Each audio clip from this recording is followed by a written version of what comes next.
Hello there, I'm Dr. Samuel Grant, a specialist in elderly healthcare with over 3 decades of experience accompanying couples in their golden years, a stage of life where physical and emotional connection deserves to be cherished more than ever. Today, I'd like to invite you to revisit a topic that is rarely talked about, but actually plays a crucial role in the quality of life after 50, sexual life and emotional intimacy in middle age. I know many people, once they hit their 60s or 70s, begin to quietly think, maybe I'm no longer suited for that anymore. And not a few come to me, carrying hesitation, even shame, and ask, Doctor, can I still be the man I used to be? The answer I always emphasize is, you haven't lost the ability, what you need is simply to reawaken it in the right way. And in this video, I will walk you through some little-known truths, from subtle touches that can reignite arousal in women over 60, to non-medication techniques that help improve male sexual function naturally. Especially at the end of this video, I will share a problem that many men are silently facing without even realizing it. But once you understand its nature and know how to handle it properly, you can completely reclaim your performance and confidence. Before we begin, I'd love to get to know you a bit. What's your name and where are you watching this video from? If I know who I'm accompanying on this journey, I will truly appreciate it. Please leave a greeting in the comment section below. And if this is your first time visiting the channel, don't forget to hit the subscribe button and turn on the notification bell so you won't miss any of our weekly videos, where I share honest and practical insights on health, intimacy, and quality of life in middle age.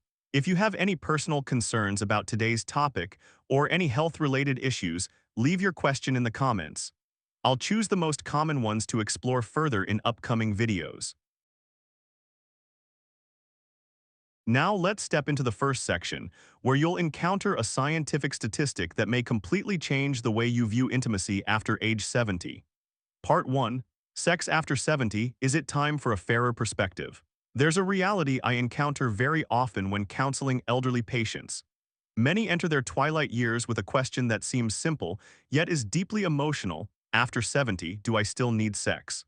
Or does intimacy still matter when my body isn't what it used to be?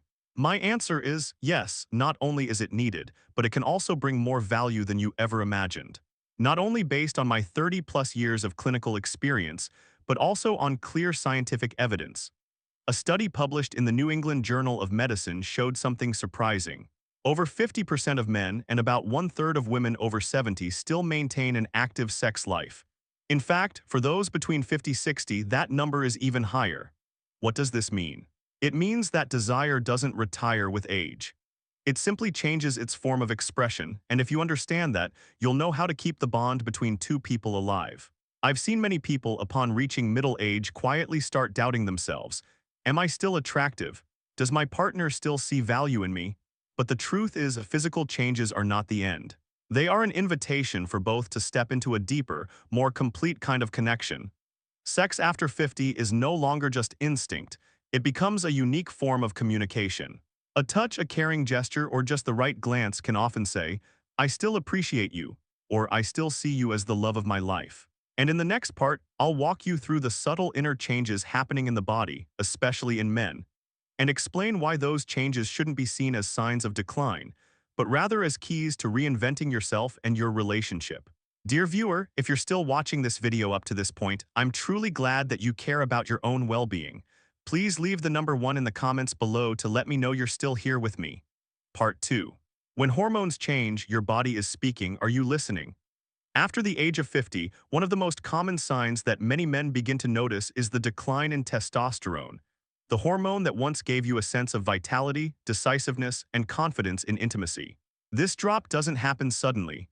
It quietly fades little by little, leaving behind a lingering question: can I still perform like before? For women, the changes also come, but more subtly and harder to detect. Vaginal dryness, seemingly a small issue, causes many to feel hesitant, avoid intimacy, and gradually lose their once natural confidence. Some begin to think that if their body no longer responds as before, then perhaps it's time to stop. But in reality, this is not the end. It's a transition, a moment where the body is asking for a new approach, a new rhythm, and a deeper kind of attention. Just a few small adjustments, like using a gentle, safe lubricant, choosing the right moment, or shifting to a more delicate style of intimacy, can make a remarkable difference. What I want you to remember is this: After 50, emotions become more sensitive.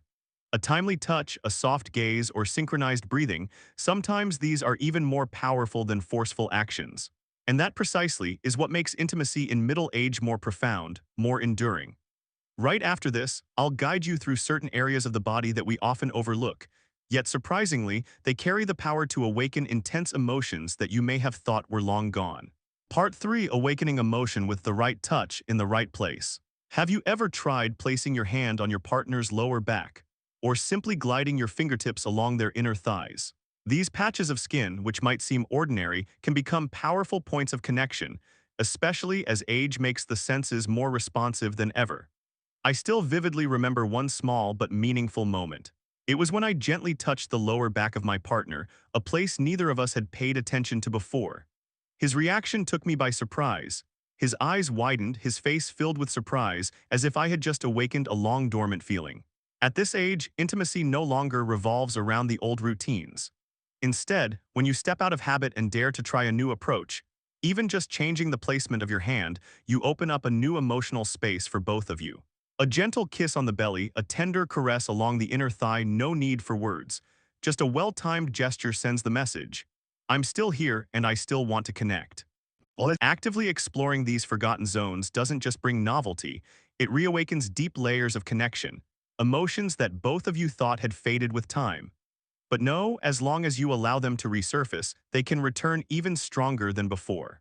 In the next part, I will guide you on how to use these intimate moments to create a rhythm of connection, not through words, but through the way you lead the emotional and spiritual experience of being close together. If you're still watching up to this point, thank you for staying with me. I truly appreciate it.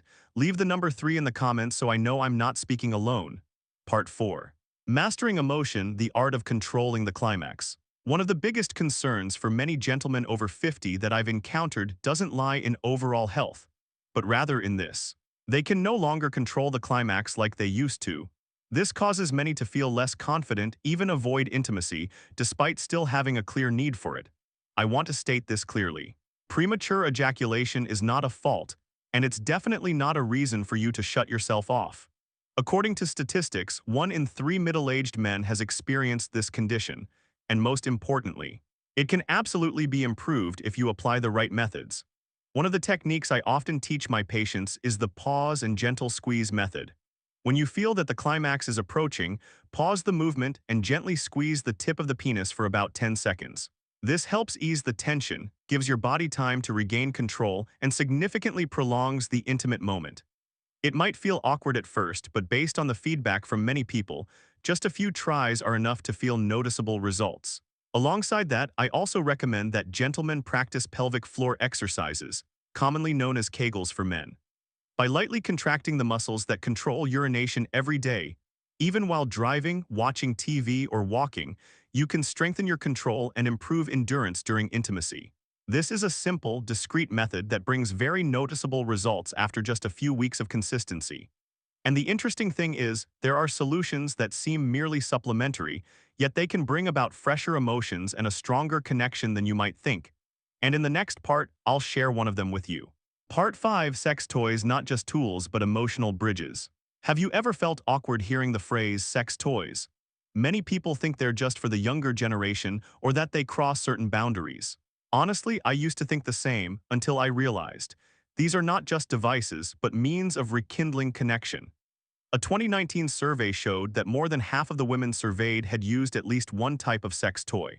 This number may surprise many, but it reflects a real need. After 50, many people face issues like dryness, reduced arousal, or discomfort during intimacy. And a small vibrator with just the right frequency can become a silent assistant that brings back more complete sensations. However, more important than the device is the way the two people talk to each other. I still remember the first time I hesitantly brought up this suggestion with my partner. The response wasn't rejection, but a nod of trust. And from there, we didn't just try a new device, but also opened a space of sharing free from shame or hesitation. You might be surprised that a simple question like, "Do you enjoy this?" or "How would you feel if we tried something different?" can be the key to meaningful conversation, sometimes even more valuable than the act itself. That's when you show your partner they're still heard, respected, and valued. Right after this, we'll talk about something often misunderstood: Many assume it only concerns the younger generation, but in reality, it's older adults who are increasingly facing this issue. And if you don't actively protect yourself, you can easily find yourself in a passive position. Part 6. Sexually transmitted infections, a problem that spares no one. There's a common misconception I often encounter during consultations.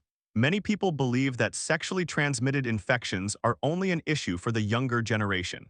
But when I came across the report from the U.S. Centers for Disease Control and Prevention (CDC), I was forced to reconsider my own thinking. According to data from 2007 to 2017, the number of chlamydia cases in people over 50 doubled in just one decade. That clearly shows. STIs do not discriminate by age, and if we're careless, the consequences can still happen no matter how old you are. I always emphasize to my patients that protecting yourself during sex is essential at every stage of life. A simple act like using a condom, which only takes 5 seconds, can be an invisible shield that helps both people feel safe and mutually respected.